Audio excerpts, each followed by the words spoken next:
Because it's cheaper.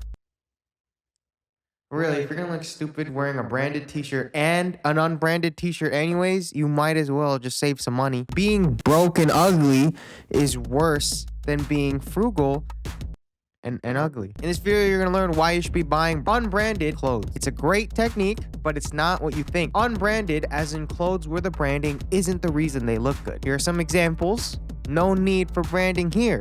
Just good looks. Good looks. I'm gonna break the video down into 3 things, and they're gonna be value, rare, and uniquity. But real quick, before we jump into it, Respect Women 1 is coming exactly 1 week from now on Monday, April 1st, 6 a.m. PST and 9 a.m. EST. And since I don't have that much stock on hand, sadly, the store is going to be locked with a password for the first 24 hours, and I'm only sending that password to the people in the email club to keep things within the fam. So sign up for the email club. The link will be down below. Should be the first one. You'll get the early design preview, the store password on launch, and more news, so make sure you're in there or you're missing out. Oh, look at this guy promoting his brand on a video about unbranded clothes. Hey, listen here, buddy. I'm just trying to promote a good message here with my wholesome brand. It's not like I'm trying to convince you to not vaccinate your child. First up, we got the most obvious point, and that's value. There's value in anything we like. It's the reason we appreciate it. But value is arbitrary. Value can be in a form of currency or taste. Both are equally real. The reason why a shirt that you wear over your nipples would cost $12.50, as in $1,250, is because of the value of branding. Or branding. I don't know. Either one. Fuck both of you. But other than financially, there's value in taste. When someone pulls off a fit and I can't see a brand in sight, it seems more tasteful, and it's safe to bet that they got some of their items from stuff like Uniqlo or a thrift store. Just cheaper. Cool fits for cheap. Dress for less. Isn't that someone's slogan? I think it's Allstate. I don't know.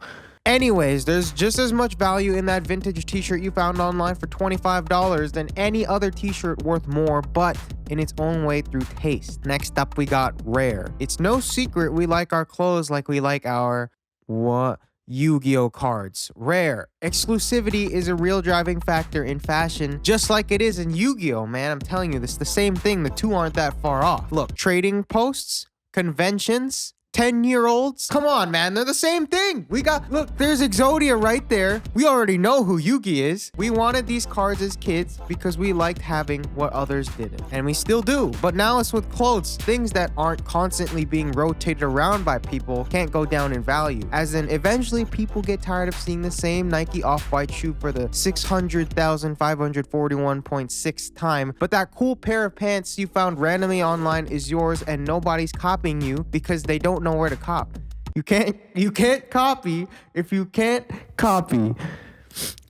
Yeah, officer, I'd like to turn myself in for felony crime. Someone come arrest me. Lastly, we got uniquity. This one kind of goes with rarity, but I needed another subject to talk about. I'm not about to break the video down into 2 things. That just sounds weird. Hey guys, I'm gonna break the video down into 2 things. Yeah, no, that's not happening. So by uniquity, I mean finding pieces unique to your style and taste without a tie to a brand image. It just makes your style your style. If you wear Supreme all the time, no shots at anyone who likes Supreme. I have a lot of friends that like Supreme. But it's hard to develop a unique style around clothes that you're sharing with everybody. One of my favorite t-shirts is this old Abbey Road covered t-shirt I found at a vintage shop.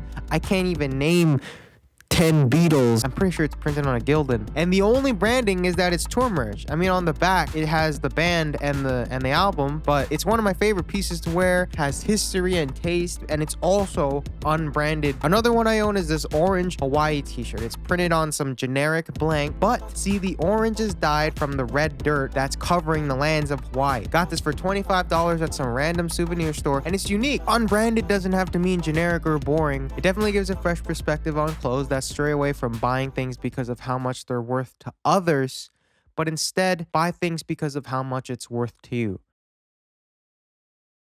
Yeah, it's not actually that deep. It's just freaking Yu-Gi-Oh cards for your body.